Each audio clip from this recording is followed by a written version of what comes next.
ada orang bukan paman Nabi, kerabat Nabi agak jauh, kan? Bisnis nggak jelas suksesnya, tapi sibuknya melebihi paman Nabi itu, sampai nggak bisa ngaji.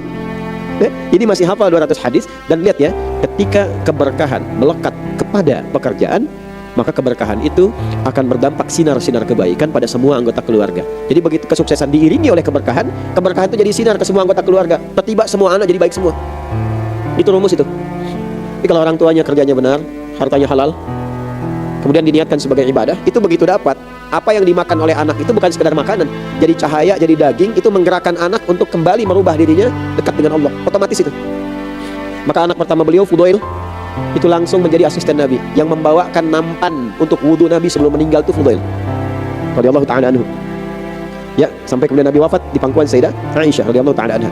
Nah, Abbas ini melihat begini, saya ini bapak, tapi saya kan pedagang, kesibukannya banyak.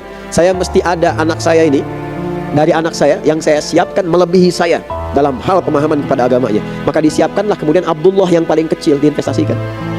Ya, maka dari kecil, dari usia setahun, 2 tahun disimpan di majlis Nabi, merangkak-rangkaknya, ngelihatnya Nabi, dengar suara Nabi, sampai senang jatuh cinta dengan Nabi.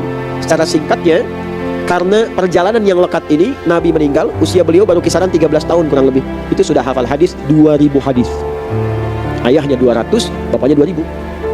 Nah, jadi kita harus selalu begitu tuh. Bagaimana mendidik anak lebih baik daripada orang tuanya. Harus lebih pintar, karena tantangan anak di masa depan itu lebih daripada kita sekarang. Ya, sekolahkan yang tinggi, lebih tinggi lagi, lebih tinggi lagi.